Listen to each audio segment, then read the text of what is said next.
Stage మీద ఏడుస్తూ ఉన్నాడు. ఈ యొక్క దైవజనుడు వెళ్ళిపోతే ఎవరయ్యా వాడపడేది?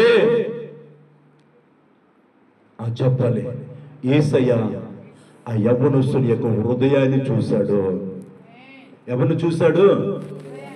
యవ్వనస్తుని హృదయాన్ని చూశాడు. యవ్వనస్తుని తప్పును చూశాడు. యవ్వనస్తుని వ్యాధులు చూశాడు. యవ్వనస్తుని భారాన్ని చూశాడు. దిగులు వచ్చేసాడు అంతే. హల్లెలూయా. ఏం చేశాడు? దిగు వచ్చాడు. ఎవరి దగ్గరికి? దినకరణ గారి దగ్గరికి. నా కుమారుడా, ఎవరో కొరకు నువ్వు ఎందుకు ఎదురు చూస్తావు? నీవు ఉన్నావు కదా. దేవుడు నిన్ను వాడుకోవాలనుకుంటున్నాడు కదా. దేవుడు నిన్ను అభిషేకించాలనుకుంటున్నాడు కదా. నువ్వెందుకు ఆ భారాన్ని కలిగి ఉండకూడదు? ఈరోజు మనకున్నదంతా ఏంటి? మందిరానికి వచ్చాము ఆలస్యమే.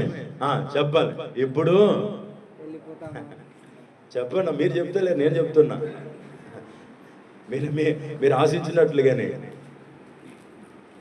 ఏంటి ఆరాధన ఏంటి, ఈ సాక్ష్యాలు ఏంటి, ఈ వదిలితే చిన్నపిల్లోడు ఎలిమెంటరీ స్కూల్ నుండి ఇంటికి పరిగెట్టినట్లుగా అనుకుంటున్నారు కదా. ఒకసారి ఊహించుకోండి, చిన్నపిల్లోడు ఇంటి బెల్ల పట్టగానే తీసుకోండి, ఏ ఆశ ఉండదు. అమ్మని కూడా వెళ్ళే హల్లెలూయా. ఉరకలే, నేను ఉరికినా.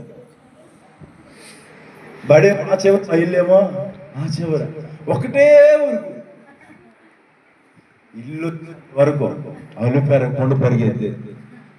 ఆ బడిలో ఎవరు ఉంటారు? అవి శాతం మనకేమో యేసు రక్తం. హల్లెలూయా. పిల్లరా, ఈరోజు ఒకటే ప్రభు కోరుకుంటున్నాడు. 20 ఏండ్ల యవ్వనస్తుడు స్టేజ్ మీద కన్నీటి పర్యాంతరమై దేవుని సేవ కొరకు తప్పిస్తే దేవుడు దిగి వచ్చేసాడు కదా. దేవుడు దిగి వచ్చి నేను నిన్ను వాడుకుంటా. ఈరోజు నీకు అలాంటి ఆశ ఉంటే దేవుడు నిన్ను కూడా వాడుకుంటాడు. నీ కష్టాల నుంచి విడిపిస్తాడు. నీకున్న ఇబ్బందులు కొలువు నుంచి విడిపిస్తాడు. ఇక్కడ మనం చూసినట్లయితే ఇక్కడ ఒక సంఘటన జరిగింది. ఒక ఆయనకి, ఒకసారి ఆ మాటలు చదువున్నాను 14 నుంచి 9-14. వచ్చి వారి చుట్టూ బహుజనులు కూడి ఉండుటయు